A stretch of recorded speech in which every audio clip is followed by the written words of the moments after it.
I was with my boss the other day at one of my accounts, and it was one of the rare places that still has like an adult magazine section. Okay.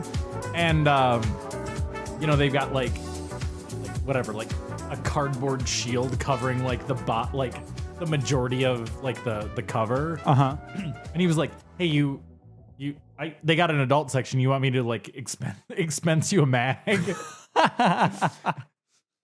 Did you take him up on his offer? I didn't, but I did make a comment that was like, "Yeah, I definitely prefer my my pornography in print form.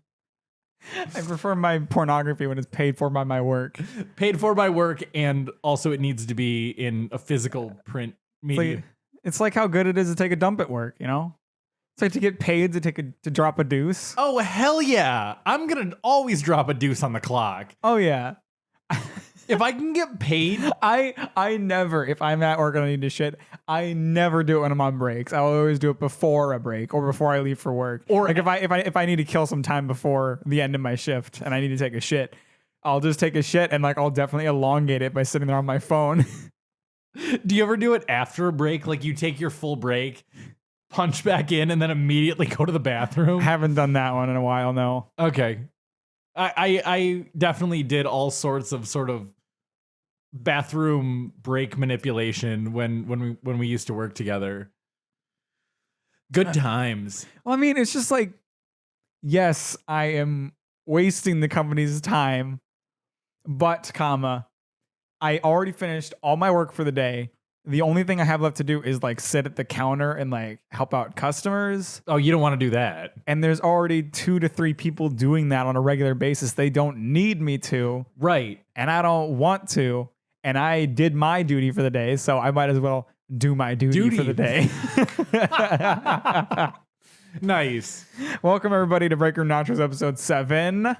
Hell yeah. Very nice to have you here once again. So sweet of you to come by. Yeah, we got a nice bright and sunny day. Yeah, it's actually super bright in here. It's not usually this bright when we record. No, but I like it. It's also usually a bit earlier, but yeah, the sun's kind of coming right through the window right now. Yeah. There was something that happened when I went grocery shopping the other week that I've been meaning to go over on the podcast because I think you would love this. All right, let's have at it. I went to Target to do my normal grocery shopping. Okay. I do a lot of shopping at Target, even though their grocery kind of sucks because there's hardly ever anybody there, and I hate being around people.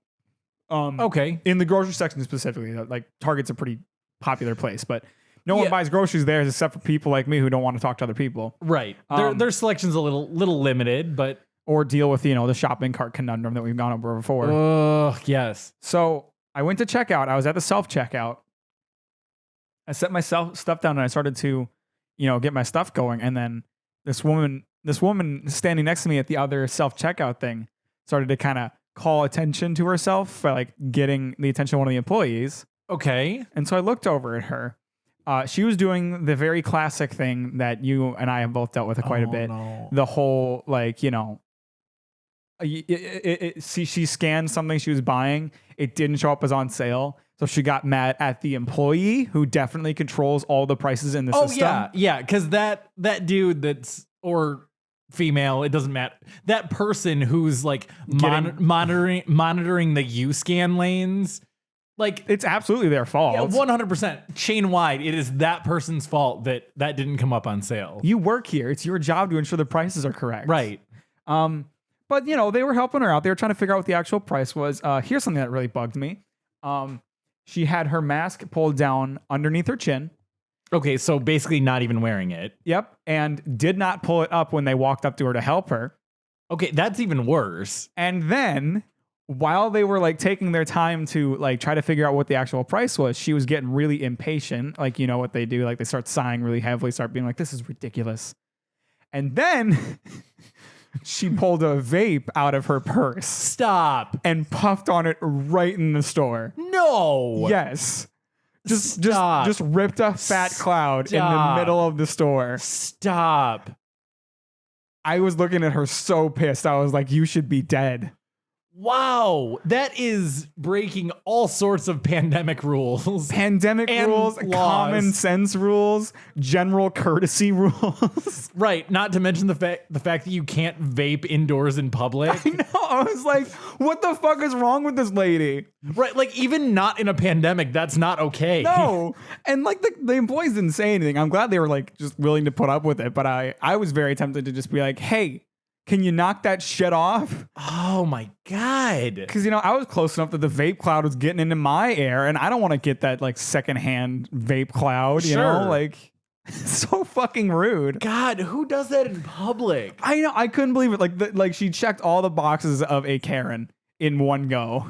Oh man. You know what? She probably also did the joke that every retail customer thinks is funny.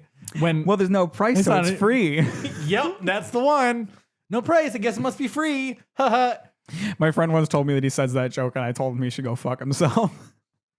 If you're listening out there and you've ever said to an employee at a retail store, like, oh, there's no price on it, therefore it's free, you're a fucking idiot. They have heard that 1,000 times and do not think it's funny. If they chuckled at you, it was a courtesy thing. They are thinking in their head, shut the fuck up.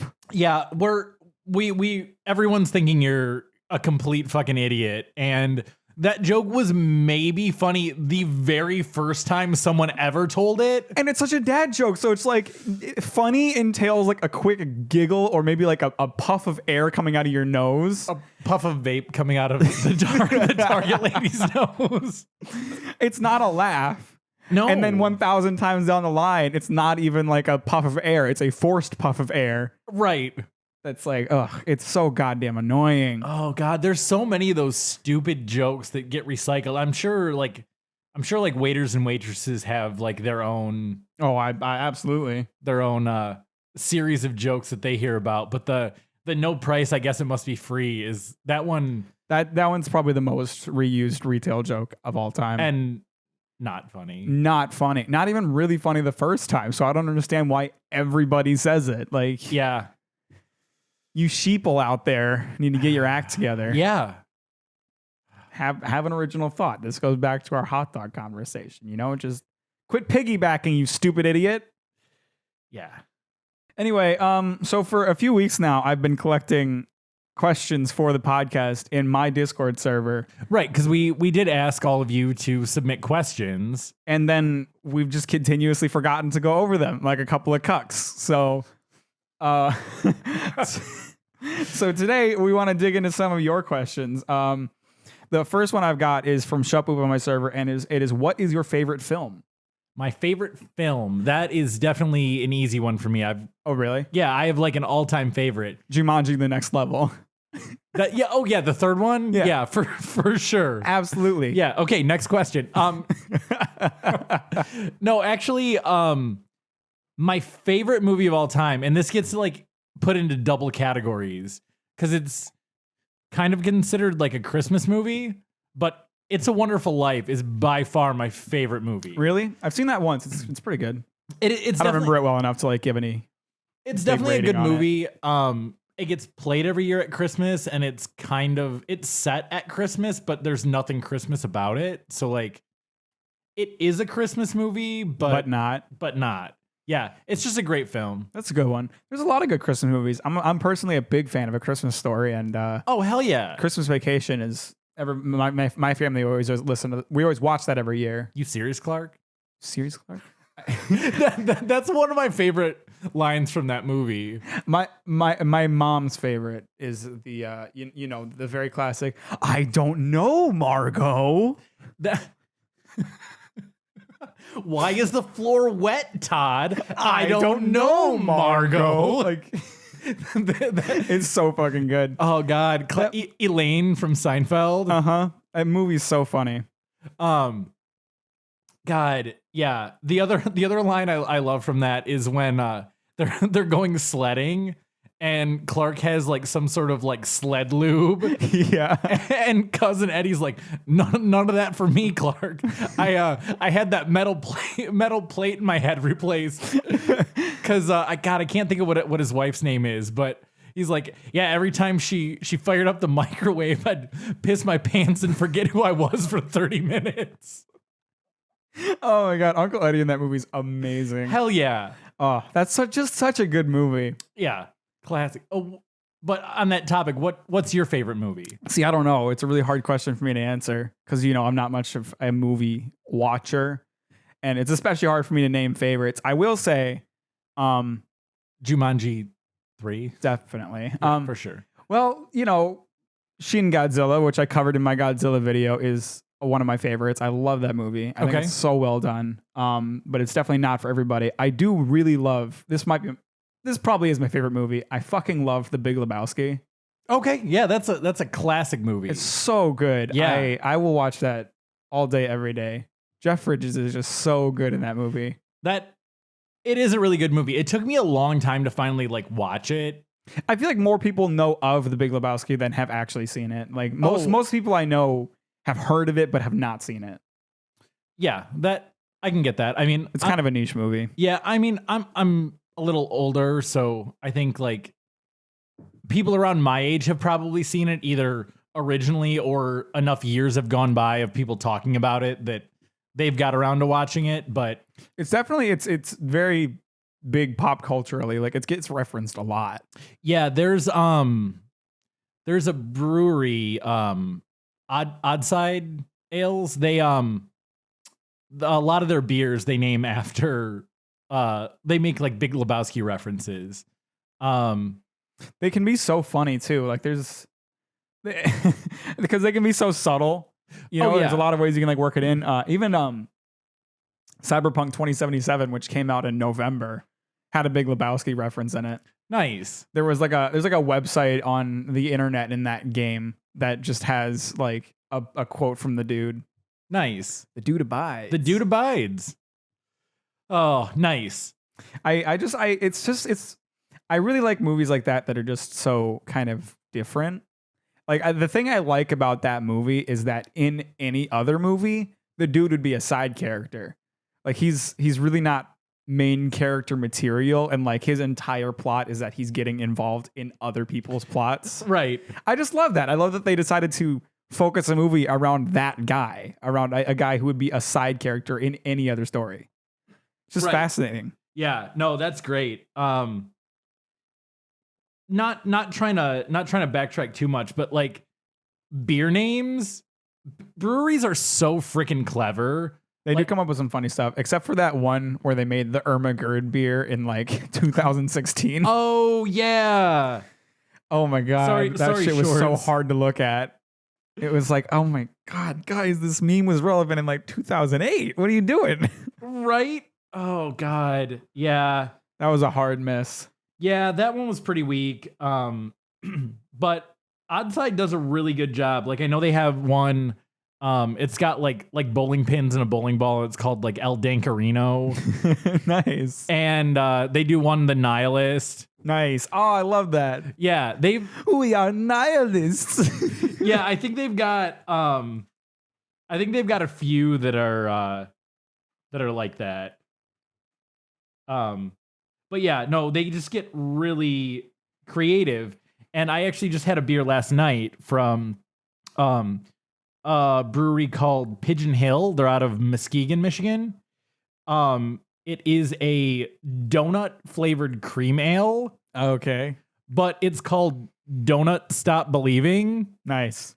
And the label art is fantastic. It's two donuts standing at a bus stop. Well, I guess a train stop. And there's a train and it's got midnight on the side of it because it's the midnight. It's the midnight train going anywhere. Yeah, and there's a little sign next to them that says South Detroit 5 miles, and then the description is all about it's a play on the lyrics. But nice. Yeah, I think Dogfish Head comes up with some really good bottle art. I agree. Their artwork is really good because I see a lot of theirs at work, the 90-minute IPA. That one's a pretty fun one. They actually just changed all those. Oh, really? I mean, whatever you're seeing is new. Oh, okay. That's the new artwork that came out probably within the last 6 months or so. I don't remember all the names of them, but there's one where it's like a marshmallow and his head's like upside down and on fire, and that one's really cool. Oh yeah, I don't remember what the name of that one is. It's a good one.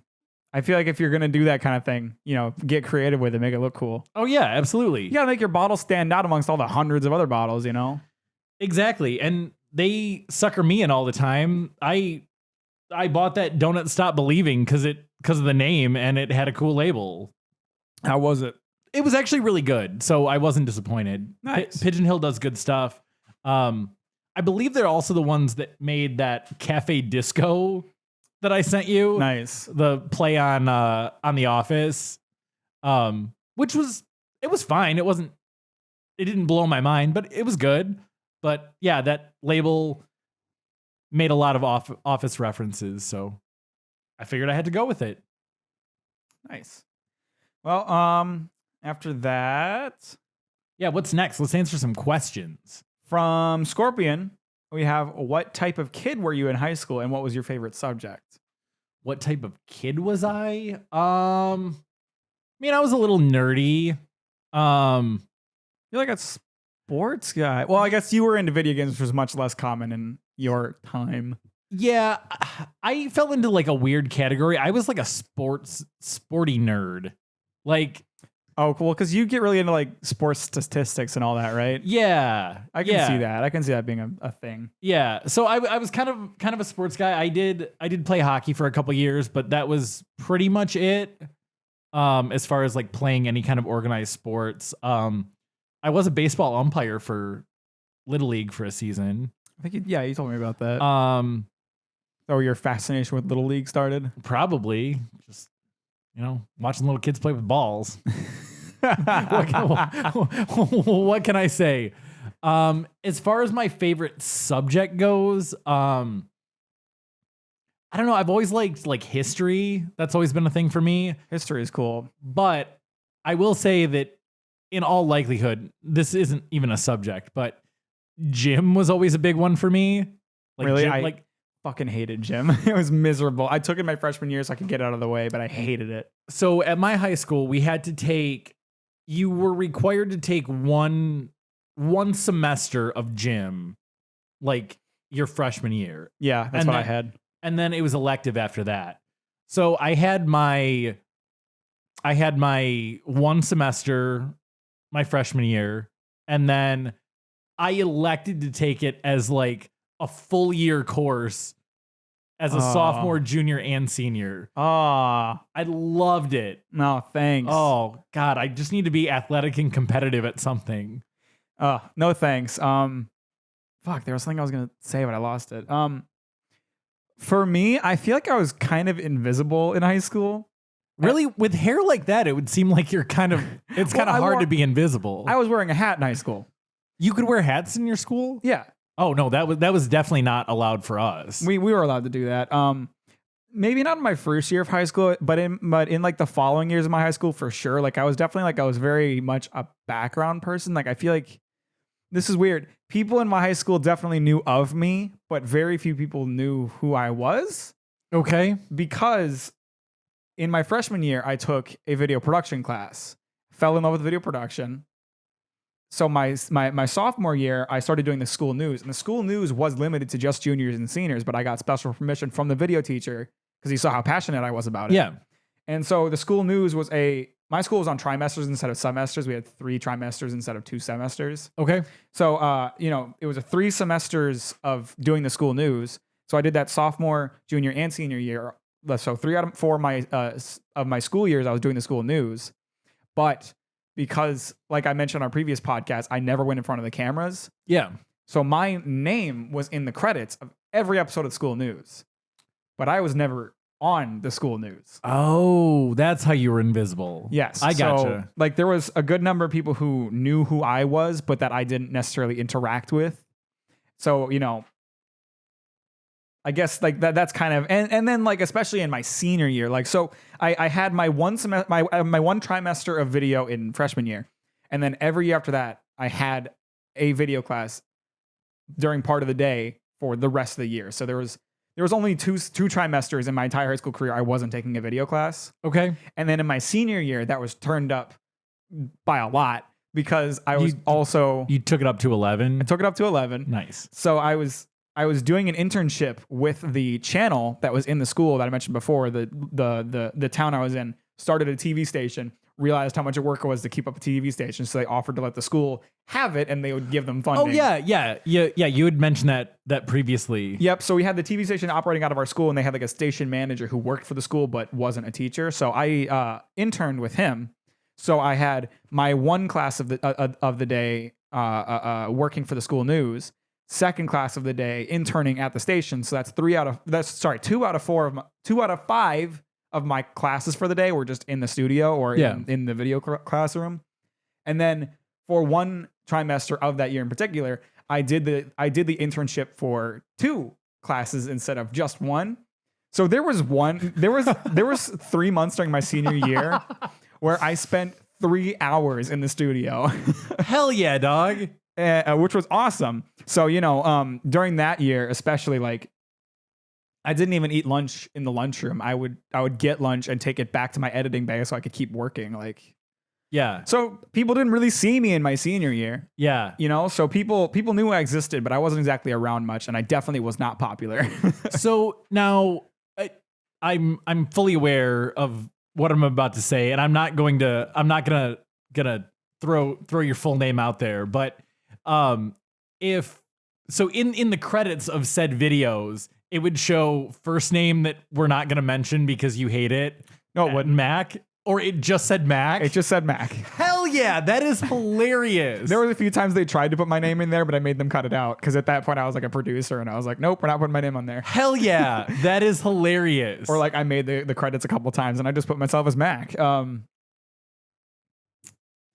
But yeah, so that's, that also goes along. My favorite subject was video. Like, it's not really like a school subject. Well, we're very similar in that. Like, gym wasn't really either. Yeah, that's not really a subject. It's just a thing you do. But yeah, video was definitely my favorite subject of all. I mean, I've certainly talked a lot about my obsession with video on this podcast already. But like, if anybody was uncertain to the degree that I have like sunk my entire like passion in life into video production, I spent 3 out of 5 of the hours of school in one trimester just editing and working on videos. That's all I did. Huh. Interesting. I mean, like, once I realized that I wanted to do video, I really like wasn't that concerned about the rest of school.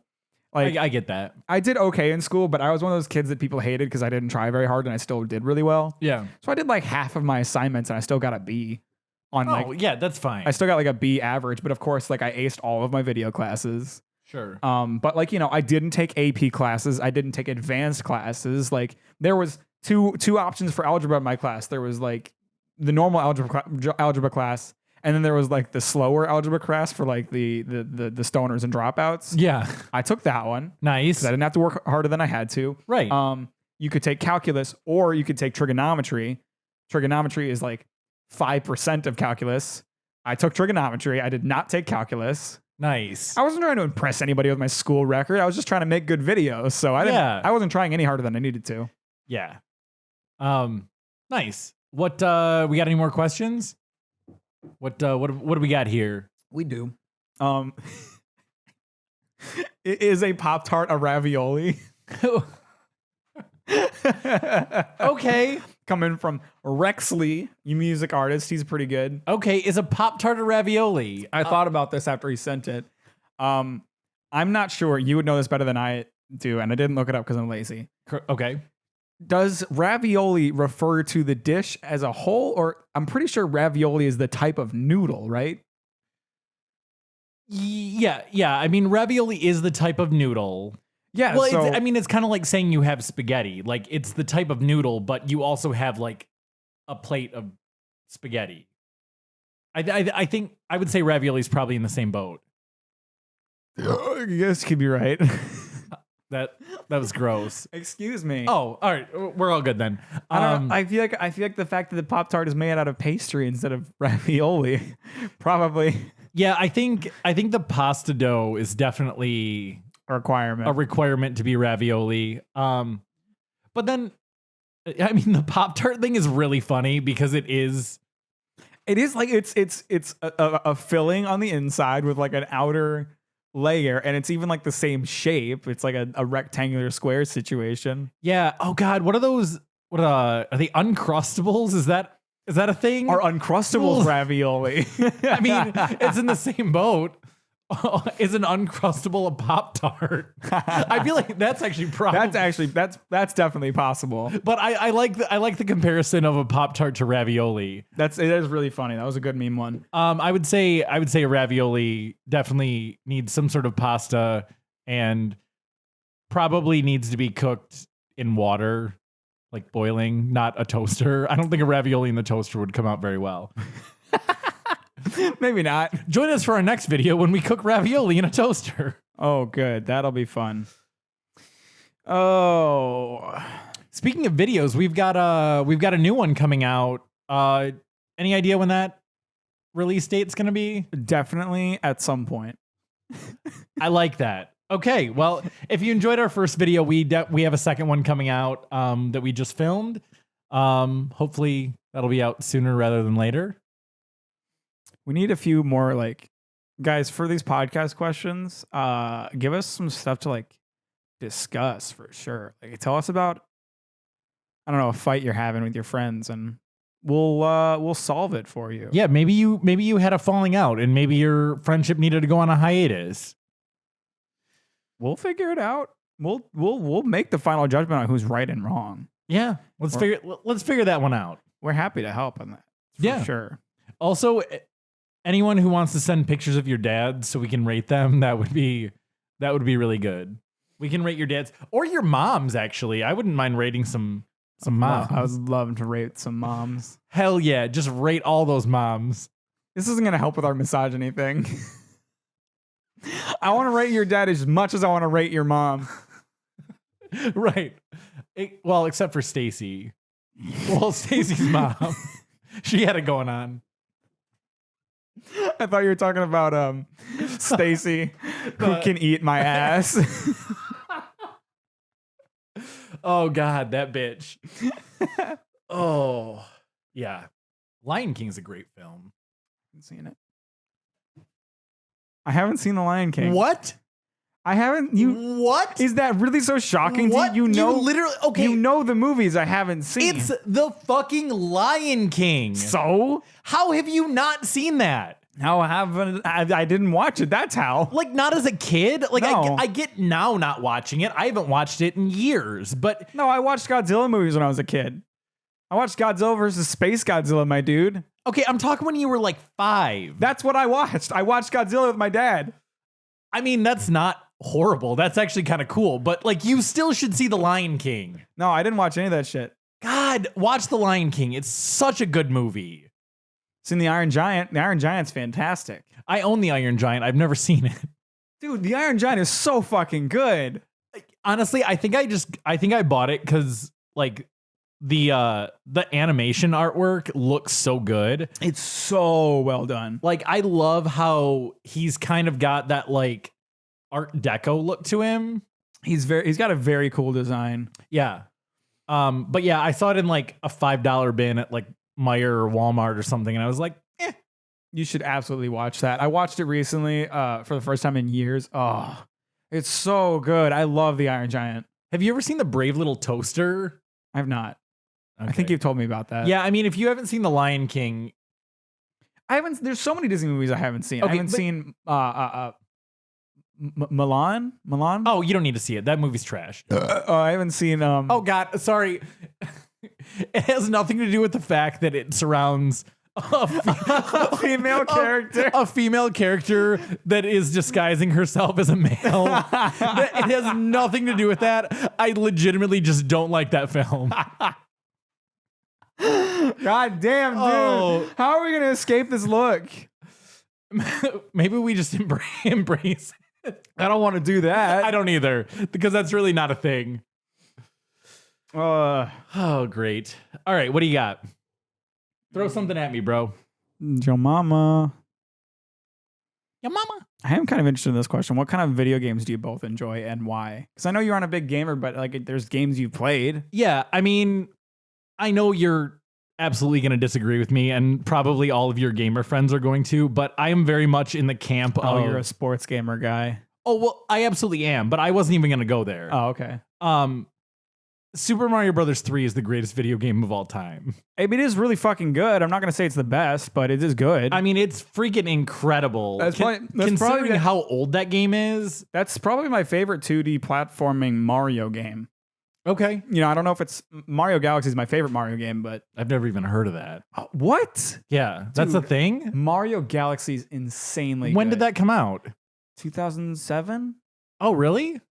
It was one of the first titles on the Wii, I want to say. Okay. Mario Galaxy is awesome. It's Mario in space. That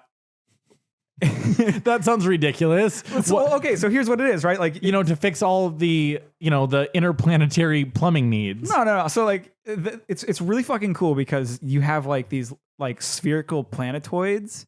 They're very small. Like, if you started walking from one side, you could cross the entire planet in like, I don't know, a minute. Not even. But they're just these small planetoids. So like Mario will be like stuck to the planet by gravity. Right. But then sometimes there's like one planet really close to another planet. So if you jump while you're between those two planets, Mario will like flip around because of the gravity and land on the other planet. And it's just all kinds of cool like gravity stuff like that. Huh. It's so fucking good. I love that game. Not to change the subject, but speaking of planets and such and walking around the planet, because it's so small, how about those flat Earth fuckers? How is that even a thing? Have you heard the theories on like what the Earth actually is? I mean, I've heard some, but what you clearly have something in mind. This is my favorite one. This is my favorite theory that I've seen. They had like a map of the Earth. They laid out and they explained it. So they had like a central section that was like the Earth as we know it. Okay. Right? It had like America, Asia, all that stuff. All the continents. And so that was like a circular part of the map. Okay. But then they're like, and here you can see this is the ice wall that surrounds our known world. No. And then they were like, and then there's all this stretching out beyond. And they had like a very detailed map drawn. And it's like, okay, fucker, how come we've never seen this ice wall of yours? How did you map out all this extra shit if you've never been past the ice wall? The flat Earth thing is, it just... I can't wrap my head around the fact that anyone legitimately thinks that's real. It's so stupid. Like there's plenty of stuff that's stupid that people believe, but you can't prove one way or the other. We just know logically that things either are true or untrue in some cases, but like we have photographs of the Earth not being flat. Yeah, like, totally. There's literally no debate. No. The government made those up. The government is... Oh. Fuck, that was the government. You're right. How can you know? Because you've only been fed those by the government. It's not like you can look out into the sky and see Saturn or something. Yeah. You fucking idiot. I mean, because apparently Bill Gates is putting microchips in our vaccines. Definitely. That's the thing that apparently people believe. But no, the ice wall theory is my favorite. Ice wall. I like it. It's hilarious. Because this guy was explaining it like it was all true. And like the person filming was just like not trying to like stop him in his groove. Because, if you start to like question it, they're going to like go off about how the government's on you or whatever. He just wanted to let him explain. So like he didn't stop him at any point and be like, then where is this ice wall?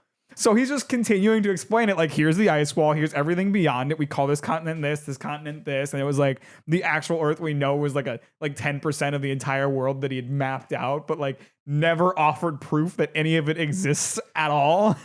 Oh my God. You know what's completely crazy? The fact that there is a much greater chance, because there's zero chance that the Earth is flat. We've already proven that. But there is a much greater chance that Bigfoot or Sasquatch exists than that the Earth is flat. Because we cannot prove that he doesn't exist. Yep. But Earth definitely not flat. Definitely not flat. Okay, so you were talking Mario Galaxy. You like that one? I love Mario. Well, yeah. So I love Mario Galaxy. That is a great segue in terms of like my favorite games. I do really like space simulation games. Okay, it's so cool to. Did you ever play the original Star Fox on SNES? I never played Star Fox. No. Oh, that was a good one. I was really into that as a kid.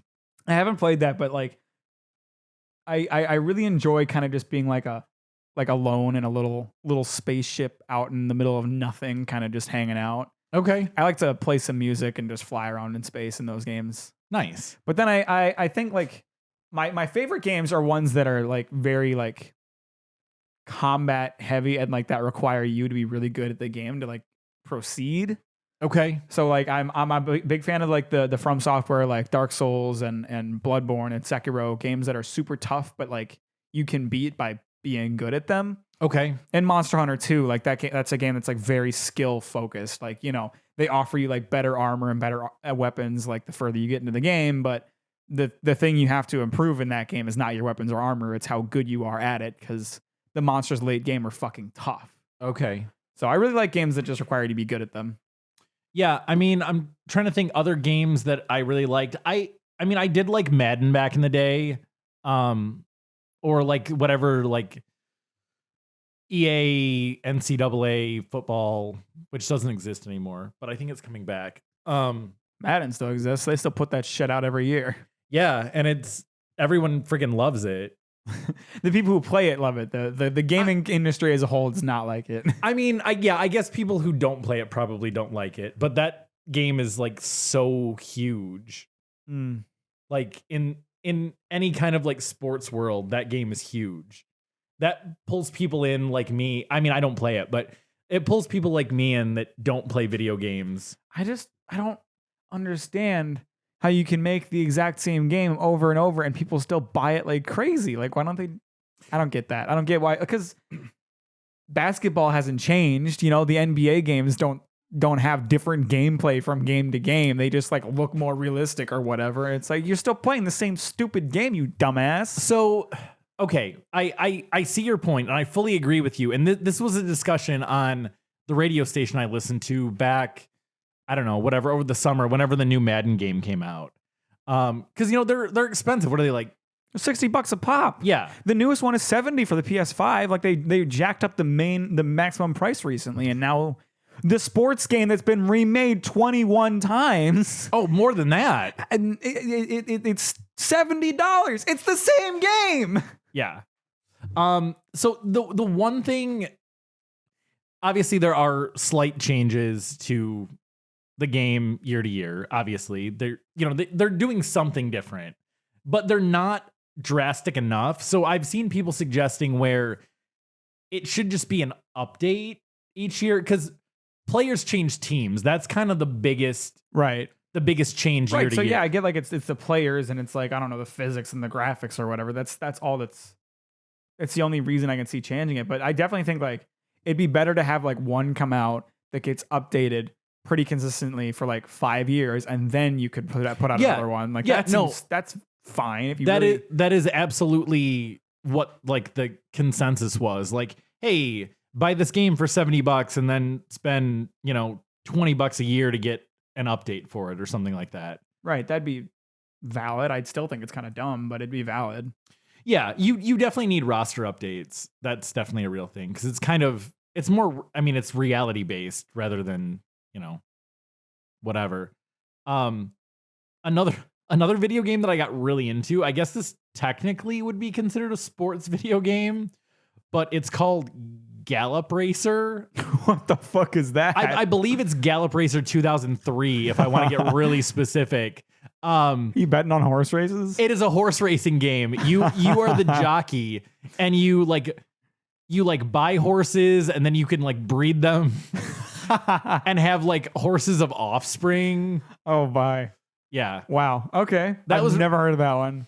Not many people have, but I got super into that. And there's like EA put out like a rugby game, which was kind of fun. Rugby's more interesting to me than football. I don't find it more interesting, but I do enjoy it.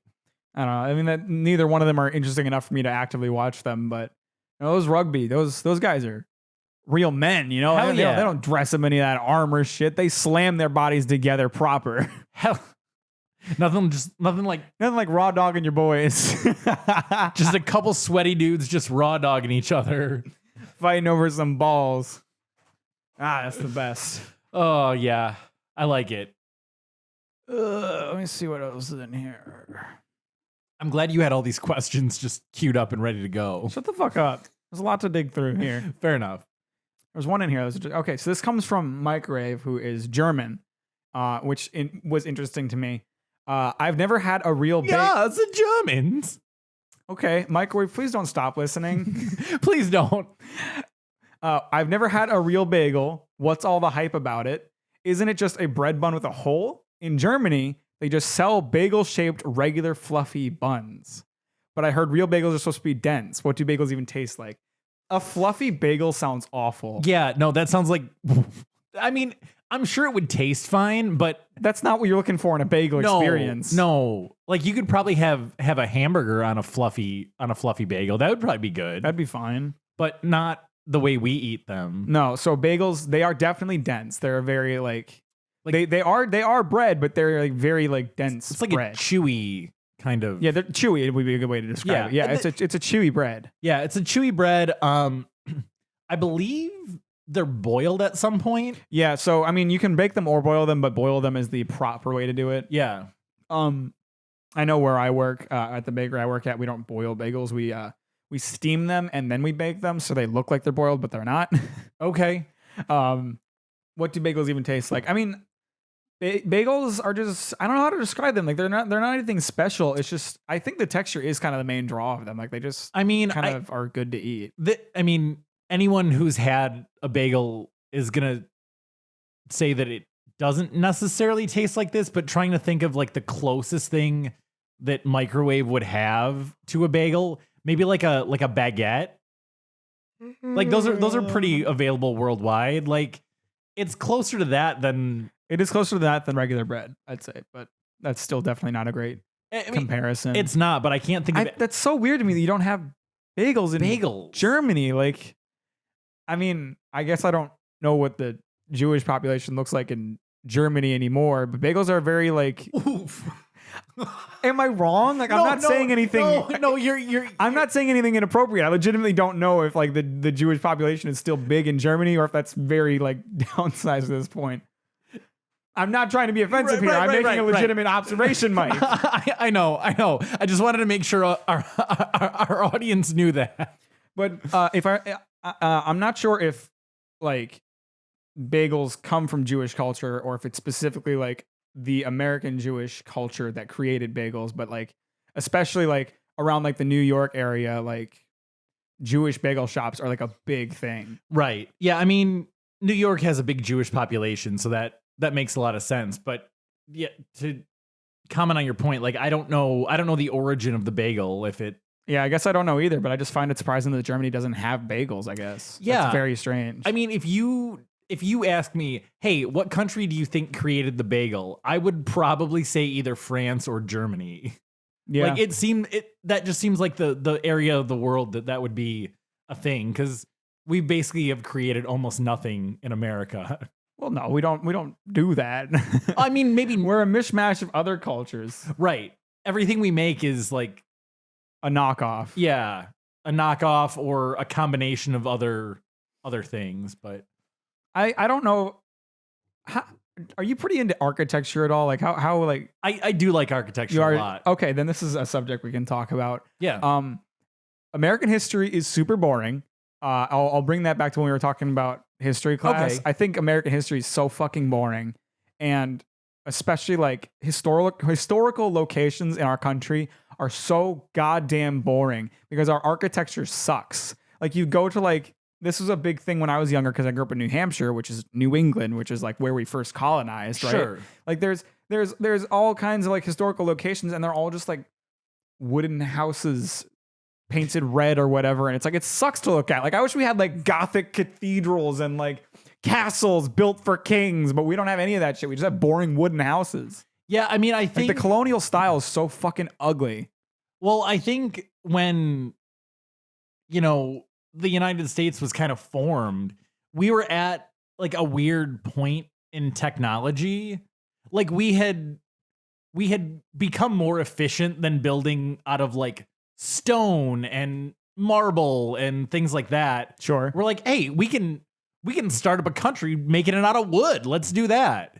So I mean, I think that might be kind of part of the reason. I know why it is. Like that's what was the thing in that time. Like that's what people built with. Yeah. But that's just, that's kind of a reflection of like how early our history is compared to a lot of the rest of the world. And it's like earlier architecture is so much more interesting, like the fucking Greek Colosseum or the Pantheon. Like, that shit's so cool. And you look at like older cities. The like Colosseum's in Rome, not Greece. I meant to say Rome. Yeah. Okay. Sorry, Greece. Your Colosseum's nice too, but it's not the Colosseum. Right. If you have one, I don't know. But you probably do. But like you go through like older, or like you see older cities in like European cultures. Yeah. And like older like older Spanish cities, older French cities, older German cities, like they all have such cool architecture and interesting buildings. Yeah, absolutely. And then you go to where we're at and it's like, oh, look at that wooden house. Oh shit, that one's blue.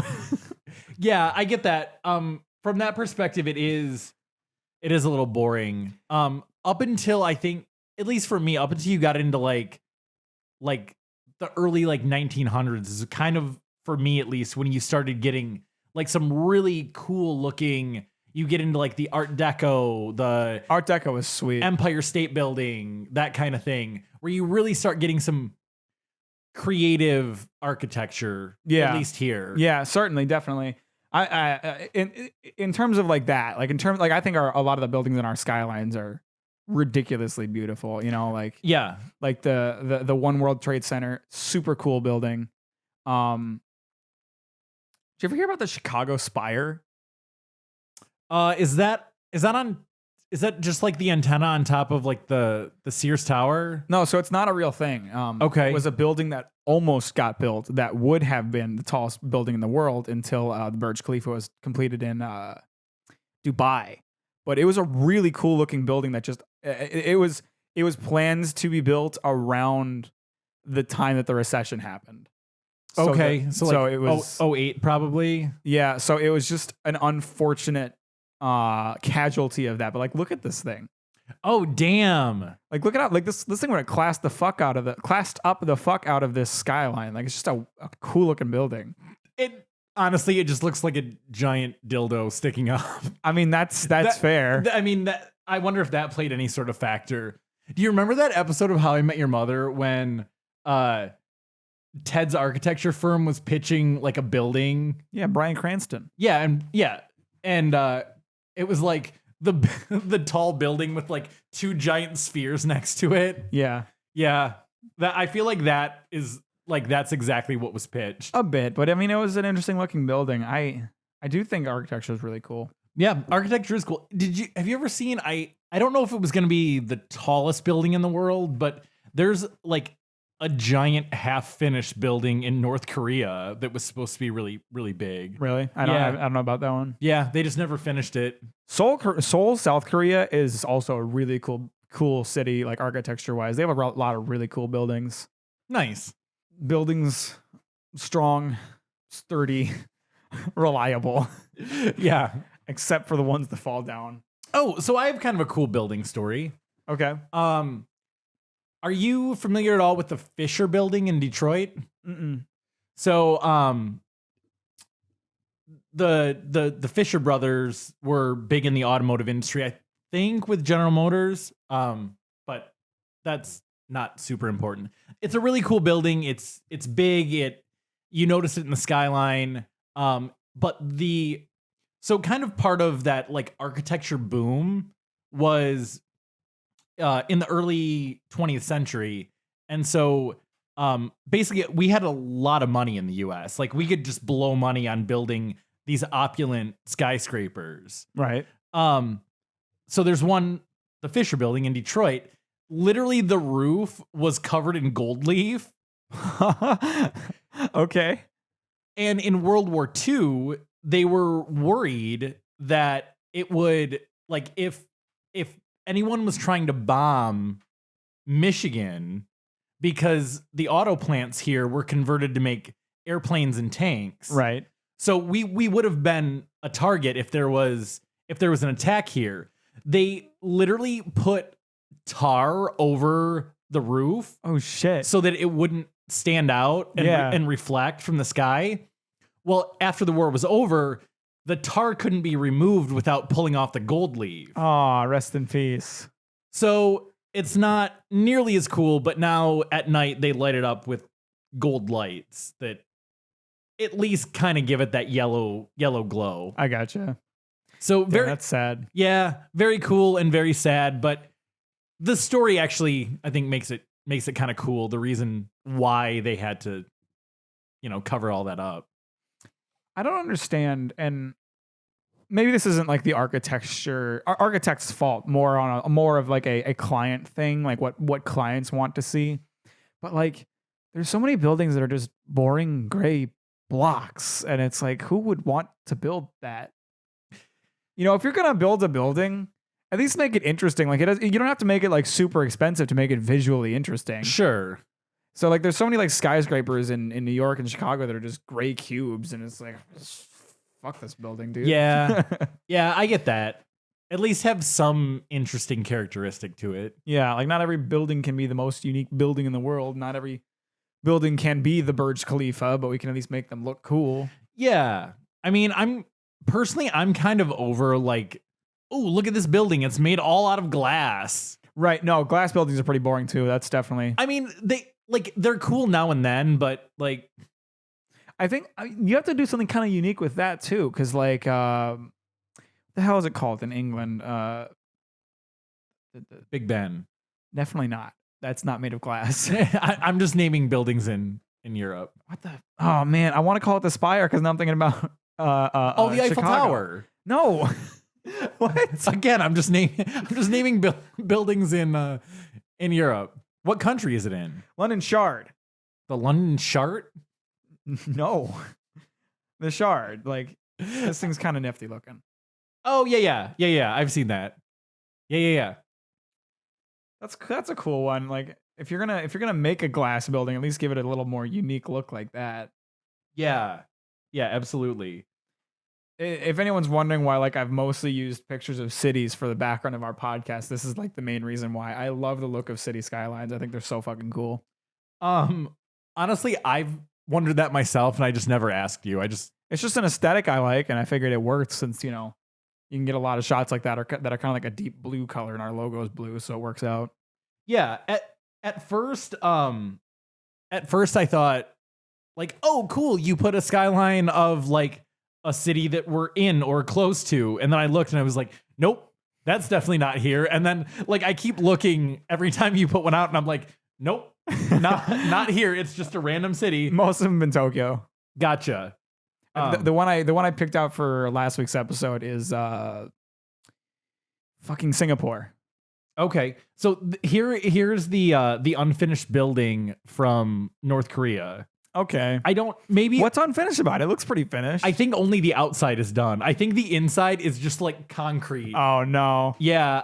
There's probably some pictures of it I could find, but I like those little like floating triangles on top of it. Yeah, I don't know how you would pronounce that. Ryugyong Hotel. Yeah, it's Ryugyong. However you pronounce that, you North Korean people. I mean, you're probably not listening to us. We've been banned from North Korea, haven't we? Probably. Yeah, they censor us. It's unfortunate. Oh man, here's if you want to see, that's what the inside of it looks like. Oh, that's rough. They literally just finished the outside, and we're like, oh, no more money. Let's just cancel that project. Oh, I don't. That's like, what do you even do at this point when you have just an unfinished building? Well, especially like a large one. Like, what happens in that situation? How much money was poured into doing the outside of that? Like who owns that now? Like, I don't know. I mean, I don't want to sit here and deep dive into the research on it, but yeah, who knows? Because I know, like, I saw a video on the Chicago Spire, which is why I brought it up, and like they dug like an 80-foot pit into the ground to build it, and that's as far as they got. So there's like a giant pit just made out of concrete in the ground, and it's just surrounded by trees now. Did you ever watch the show Parks and Rec? Yeah, I love Parks and Rec. Yeah, when you said there's just a giant pit in the ground, that was like the whole first season plot was they needed to get the pit filled in. Yeah, for sure. When Andy fell in. He fell in the pit and broke his leg or whatever. Yeah. Rest in peace, Andy. For the longest time, this will touch on things you like. You like the Guardians movies, right? Yeah, they're good. I generally just refer to Guardians of the Galaxy as Andy and the Raccoon. I like that. That's good. I really wish that was the title. He does play like a decently similar character.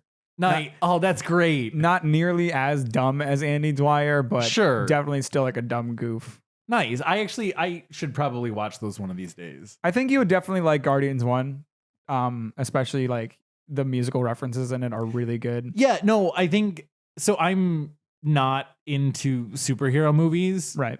But I would say I would probably watch the Guardians movies over something else. I mean, yeah, they're kind of like a different thing. Like they are a superhero movie, but they're also kind of not because like, unlike, Spider-Man saving New York, it's like a bunch of ruffians in space doing space shit and like they're outlaws too. They're not they're not always heroes. Sometimes they're just being dicks. Okay. So they are superheroes, but they also kind of aren't, and they kind of exist in their own like sci-fi universe. And it's very like it's a very like funny series of movies. Like my mom doesn't like superhero movies either, but she loves Guardians. Yeah. So full honesty, this isn't a joke. The first time I saw a trailer for the first Guardians movie, I literally thought it was a parody. Really? Like I thought because it sounds like it, well, like Guardians of the Galaxy. Well, yeah, it's called Guardians of the Galaxy. I had just watched Parks and Rec, so like there's Andy, so I'm like, okay, this is definitely a comedy, and then I'm like, oh, there's like Raccoon that just Bradley Cooper. yeah. Okay, Bradley Cooper's the Raccoon. Yeah, this is a real movie, Right? Yeah. I kind of compared it to like Robin Hood Men in Tights, which is a great like Robin Hood parody if you haven't seen it. But. Yeah, no, it definitely could have been. I mean, it's probably one of the funniest like Marvel movies. There, like the Guardian series is very like comedy focused. Are there two of those? Are there more? There's two. Yep. Okay. I'm assuming a third will come out before long. Thor is like in their group now after Endgame. It's some wild shit's going on. Okay. But I mean, I really like the Guardians. You wouldn't expect it, but Bradley Cooper just has an amazing performance as Rocket the Raccoon. Like he does so goddamn well in that role. Nice. He's an amazing voice actor. I was very impressed. I really will have to give those movies a shot. Like I am not opposed to watching them. Like there's a lot of I'm not trying to just bash on Marvel, just superhero in general that I just have no interest in seeing. Yeah. But those actually look like they'd be kind of entertaining. They're fun. I definitely recommend them. Yeah. I mean, I like all Marvel movies, but I also, recognize that they aren't like, I disagree with what I think it was Martin Scorsese said, where he said like they aren't film, they're just like roller coaster rides. Like that's not true. They're films. Well, a film doesn't have to like have a deep, important message and serious, dramatic moments to be a film. A film doesn't have to be like a breakthrough of art to be a film. That's a really douchey way of looking at it. I mean, but they aren't like, they're also not trying to say anything with those movies. They're just trying to entertain, which is a form of art in itself. So I mean, technically, yes, they are film, but like I get what he's saying. I think it's more of like a semantics. I feel like the word film versus movie is like they're. I get where he's coming from. I just disagree with it. I think it's a really like if you start putting movies into film or not film camps, like you drive a wedge into what it means to be a filmmaker, and then like it calls so much else into question and just ruins the whole industry. Yeah, I get that. I'm not gonna say that they're not films. I'm not going that far, but like I agree that they're all. It's very lazy. Like it's like, hey, we know people are gonna see this.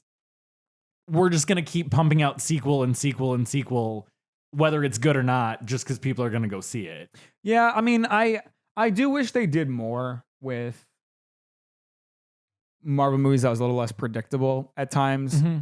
One of my favorite Marvel movies is Iron Man 3, and the reason that I really like Iron Man 3 comes out after the first Avengers movie.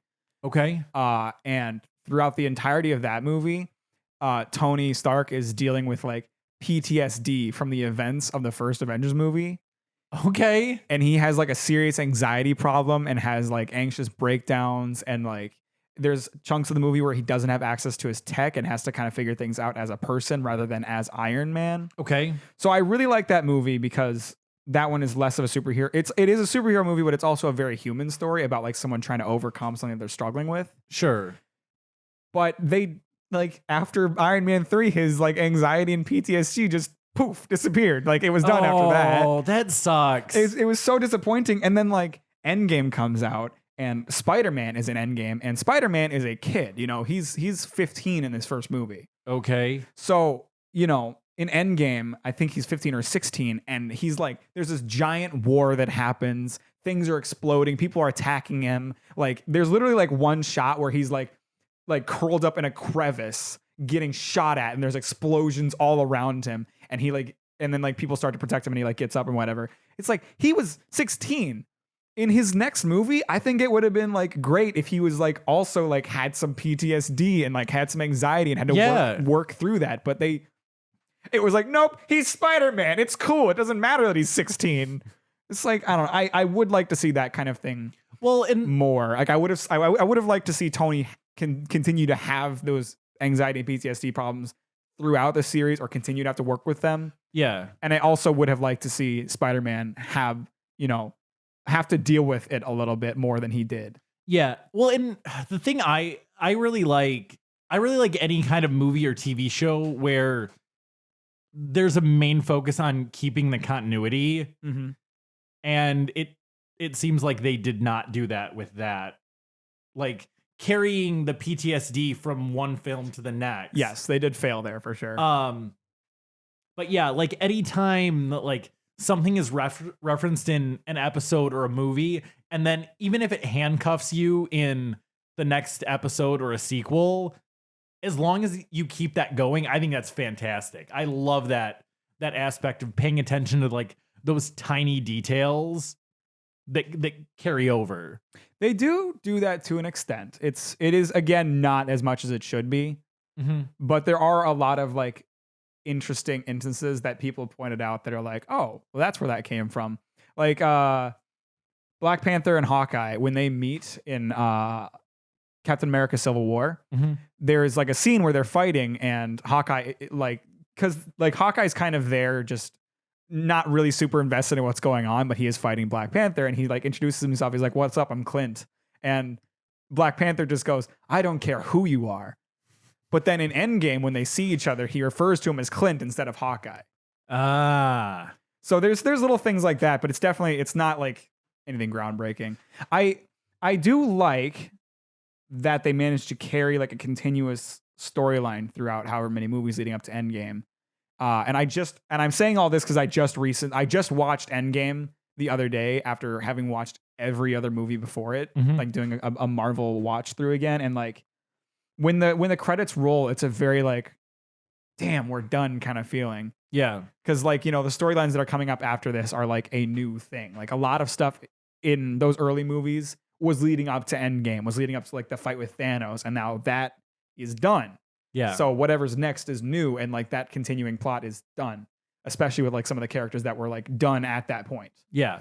So,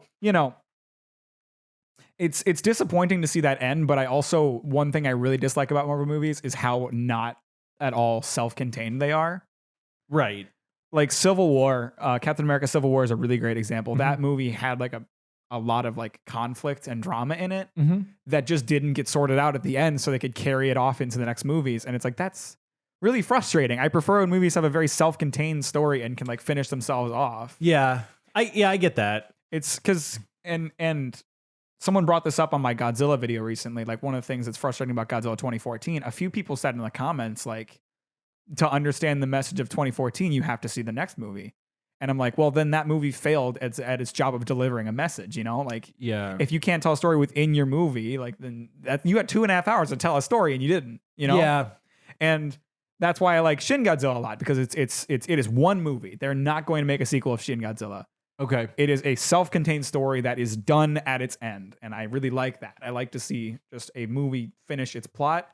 So, I can see why people don't like Marvel movies for that aspect for sure. That part is definitely frustrating me that a lot of the movies are not self-contained. I will say I do. If there is not going to be a sequel made, I do kind of like a little open-endedness where like maybe It's kind of like left to the viewer to figure out what happens next. yeah, exactly.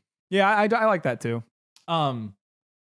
In terms of like continuity and like circling back to previous things that had happened and earlier times of a story, I recently started rewatching How I Met Your Mother from the beginning. Mm-hmm.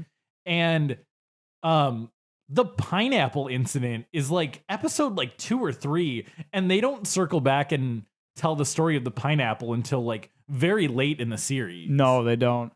That show has a great like continuing plot. It has a great continuing plot, and the thing that I really like about that is Barney is such a dick, but they make him so likable. Right, yeah. Like, you should hate Barney, but you can't. He's fucking great. Right, yeah. I don't know how they did that development, but they managed to pull off like making a lovable asshole. Like, he's a dick to women. He's frequently not there for his friends. Oh yeah, he's just he abandons people constantly. He lies all the time. all the time. Yeah, Barney sucks, but you love him. Yeah, that's great. So in terms of like movies, there's kind of a theory, I guess you could call it a theory. The idea is that there has not been a sequel made to a movie that is better than the original without them making a third movie. So like The Godfather 2 is considered by many to be better than the original Godfather, but it wouldn't qualify because then they made The Godfather Part 3. Okay, I see what you mean. So basically it's like, oh hey, we scored on the sequel. The sequel's awesome. We've got to capitalize and make another film. And it's usually just Dog shit. gutter trash like Flint. Damn, you really any chance you get. I just wanted to call it gutter trash, and then Flint was just the first thing that came to mind. I gotcha. But, yeah, no, I generally don't like sequels. Can I say, by the way, I really did not like The Godfather. Have you seen the second Godfather? I have not seen the second Godfather, but I don't think it would fix things for me. The thing that I hated about The Godfather is that I had no idea what Marlon Brando was saying in half the movie. Okay. Yeah, I'll give you that. It's impossible to understand him half the time. It's like, I get what you're going for here, but you just made him difficult to hear. Yeah, I mean, I personally really like I mean, I've seen the first two. I've never seen the third Godfather, but Trying to not to ruin it for yourself. no, I need to watch it eventually. But Francis Ford Coppola, who did those movies, he did a really cool edit for so the second one, a lot of it is like flashbacks to before the first movie. Mm-hmm. So I believe they call it like the Coppola edit. He took the first and second film and smashed them together in chronological order. So Okay. he took all the flashbacks from 2 and put them before the events of the first movie. Okay. So everything, like the 2 movies are like interspliced together. I gotcha. And that's really cool. That is cool. It's fun to watch it that way. And then I know he just did something with the third movie. There's like a new edit for that, and I've heard, I guess it's better, but I've never seen the third one, so I can't really say. How do you feel about Pulp Fiction? It's fine. I did not like that movie. I know everyone loves it. I went into it expecting to like it because I'd heard nothing but good things about it. It's a lot like The Big Lebowski in the way it's. I see what you mean. It's viewed as like the cult film. Yeah. I saw that in a film study class and I thought it was so fucking boring. I was unbelievably just not interested in it. Like that, like the scenes with Samuel L. Jackson make that movie. Oh yeah. Because Samuel L. Jackson is an incredible actor, but like the movie itself is fucking boring. And like everybody compliments it for its like non-chronological sequencing, but like and I know this isn't the case, but personally I feel that in the editing room, they were like, "Oh shit, our movie's boring. How do we make it more interesting? Oh, let's just toss all the scenes into a blender and see where they end up, because that's the only way they could have made it even remotely interesting." Actually, I just you just brought up a point that you jogged something in my memory talking about Pulp Fiction. The have you seen there's a commercial that was out, I think maybe like at Christmas or maybe just after, for I don't know, Capital One or I don't know, some credit card or something like that. Where John Travolta is he plays Santa. I've not seen it. I don't. And Samuel L. Jackson is like I'm pretty sure that the two of them are in it. But anyway, basically I was like, why are the two of those actors in like a credit card commercial? And it totally didn't even dawn on me that Pulp Fiction would be the connection. That's probably why. Yeah. No, that the scene with those two in the apartment, like fucking with the college students and like drinking, eating his burgers, and like that's a great scene. That is, I will very happily say that is an amazing scene. But the rest of that movie sucks. Yeah. I won't go as far as to say it sucks. I don't think it's as great as everyone makes it out to be, but I just think it's boring. I mean, that's fine. I mean, good films can be boring. It doesn't mean it's not good. I don't know. I just feel like you got to keep your audience engaged. And if I'm sitting there thinking how long until this is over, rather than just not thinking that, then that's you failed to keep me engaged. Well, I mean, it's not engaging to you. Just because you don't like it doesn't mean it's not a good. Well, I'm not film. saying that, like, obviously it's an opinion-based thing. Right. But what I am saying is I don't think it's a good film because it did not keep me engaged. I mean, I do agree that there can be movies that you don't necessarily like that can be good films, but if it fails to keep my interest, then I don't want to, it's not a good movie. There are movies I've seen that it's like, this is a good movie that I never want to see again, Right. And those are still good films that I did not enjoy the experience of. Sure. But if I'm bored out of my mind and I don't want to watch it again because it was boring, that's a bad movie in my opinion. I don't think you can have a boring film be good. Right, but I mean, like you said, that is opinion based. It's boring to you. Right, but that also, like, the definition of a good movie is up to you. Like, I'm not going off the popular opinion of whether or not Pulp Fiction is a good movie. I'm saying I think it's a bad movie. Well, I guess my point is, Pulp Fiction. Let's take Pulp Fiction and Endgame. For me, I've never seen Endgame, but I'm assuming I'm probably not gonna like it just based on the superhero aspect. I probably wouldn't be bored, but I'm not gonna say that it's better than Pulp Fiction just because I'm not bored by it. It doesn't mean it's a better film. It just means it's not boring. I don't know. I can't agree. I can't agree with that. I think really slow, really methodical movies that are intended to be a slow experience can still be so engaging that you like can't look away from it. To me, that's what a good film is. They absolutely can. And I think the prime example of that for me, the film The Maltese Falcon. I haven't seen it. More or less nothing happens in that movie. It's like, whatever, an hour and a half or 2 hours, however long it is, of, a character going around, like, having dialogue with other characters. There's very little actual action that happens in that movie, but the way it's done is awesome. That's an incredible movie. I think maybe we're having a disagreement on what it means to be boring. Like, I'm not saying it has to be actiony to be interesting to me. No, I get that. Like, it's just, you're saying boring isn't something that's not keeping your attention. Yeah. So I don't think a boring movie can be good because it needs to keep my attention to be good. Yeah, I suppose.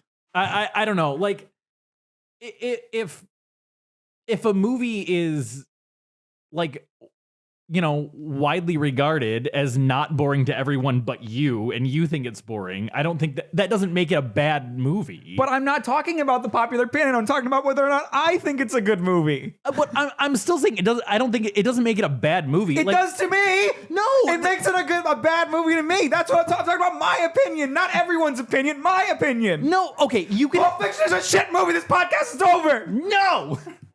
You can have a boring movie that's got a great story, but you just get bored with it. That doesn't mean it's bad. I disagree. Oh, you were completely wrong in this. I 100% disagree. You are 100% wrong. Why are you like this? If it doesn't keep your attention, it is a bad movie. Oh my God, I don't care. why are you like this? I don't care what anybody else thinks of it. I don't care if it kept anybody else's interest. I'm talking about my opinion right now. I think it's a bad movie if it doesn't keep my attention. I quit.